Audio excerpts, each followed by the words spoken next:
Hey, what's up everybody? This is Amanda with Oak Tree Animal Home coming at you with a new video. So today we are going to be going and setting up a ball python enclosure, as well as talking about how to pick the perfect reptile for you. Hi Pretzel.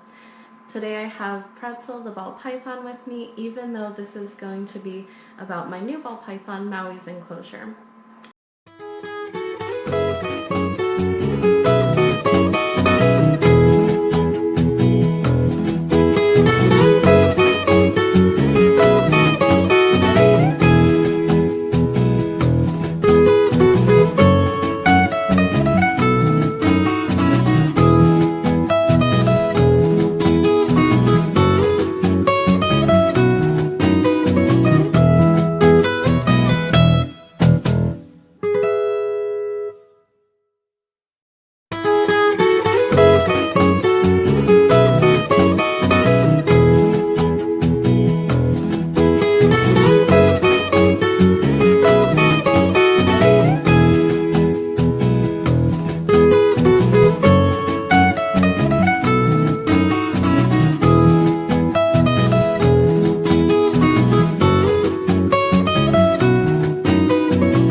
So the reason I wanted to go over these steps with you guys in person, not only with the video that I filmed, was because the instructions don't give out a complete outline of everything that you're going to need for your new animal.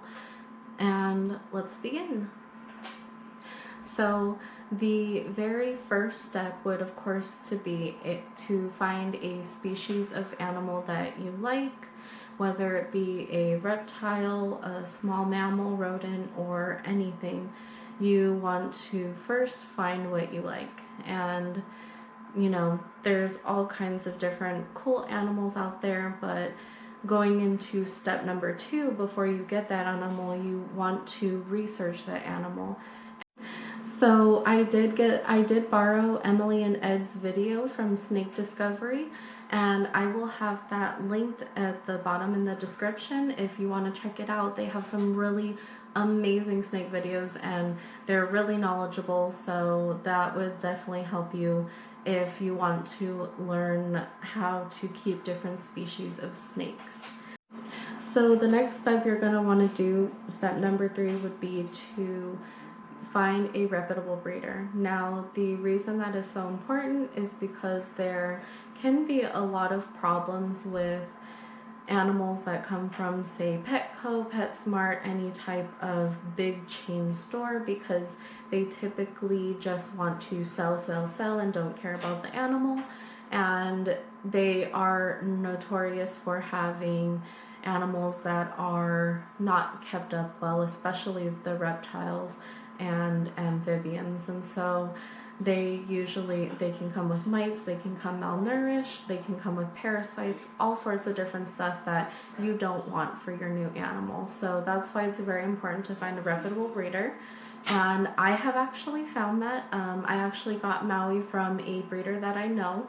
His name's Anthony, and he owns Golden Line Cresties. If you want to go ahead and check him out, I will go ahead and put his Instagram in the description box.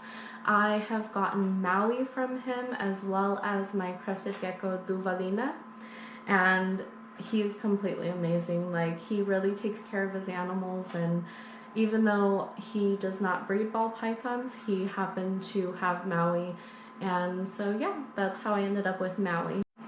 So step number 4, you're gonna definitely want to get the enclosure, as well as all of the items for your enclosure before you get the animal. That's very important, so that you can set it up and go ahead and watch the humidity, watch the temperature, make sure everything is right before you put the new animal into its environment.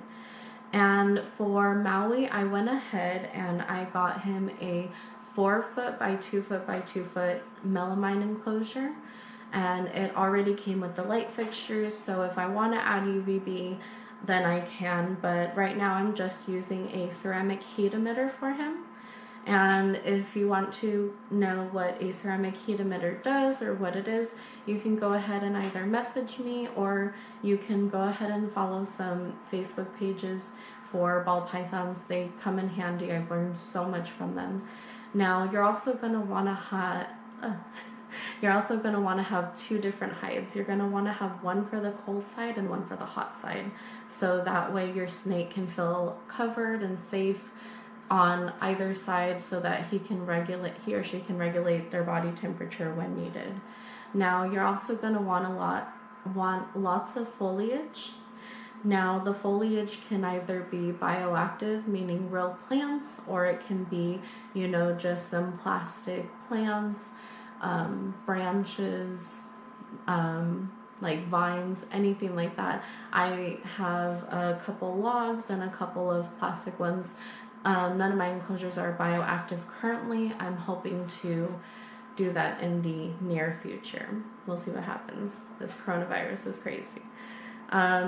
Let's see. You'll also want to have a water bowl, of course, big enough for your snake to soak if they want. Your snake should not be soaking all the time, but again, that's for another video.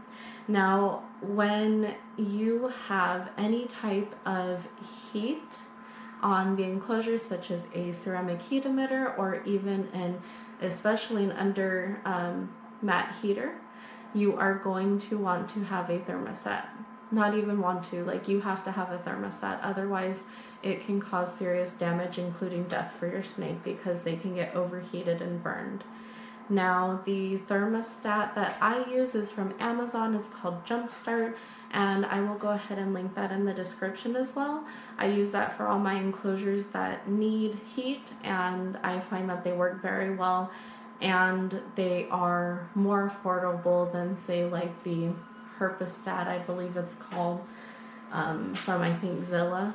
Not to hate on them, because they have amazing products, but their products can get expensive, I know. And the other thing that you're going to want is a digital temperature gun, and it kind of looks like this. And then you will also want to have a digital hygrometer thermometer, and I use the Thermo Pro, again, from Amazon. They're really cheap, but they get the job done, and I find that they have very accurate ratings, so I'll go ahead and link that in the description as well. So the next step number 7, I believe we're on, is going to be getting your animal. Maui's not out right now with me because he is still a little bit grumpy sometimes, and I already had him out today, so I didn't want to bother him again. But yeah, so the next step would be getting your animal, whatever he or she may be, and putting them inside their enclosure is the next step. And then what you're going to want to do for the final step would be to leave your animal alone. it is very stressful for the animal. So you want to leave that animal alone as much as possible for at least 2 weeks. Now, of course, you can go in and you can go ahead and change water. You can do wellness checks without actually like picking them up, you know, just making sure they're okay. You want to monitor their stool and everything, and this will be a good time to quarantine your animal as well. Now, if this is going to be your first reptile, there really isn't a point to quarantine them, because, you know, nothing can get passed on to anything else. But if you have multiple reptiles, you're definitely going to want to have a quarantine period for them. And so after that, after your 2 weeks is up, you get to enjoy your new friend. And please, if you guys do follow this as your guide, I would love to see the pictures of you and your new friends after the quarantine period, or after that period where they get to rest and acclimate to their new environment. All right, well, that ends the video for today, but Pretzel and I would like to thank you guys for watching, and we will see you next time on Oak Tree Animal Homes channel.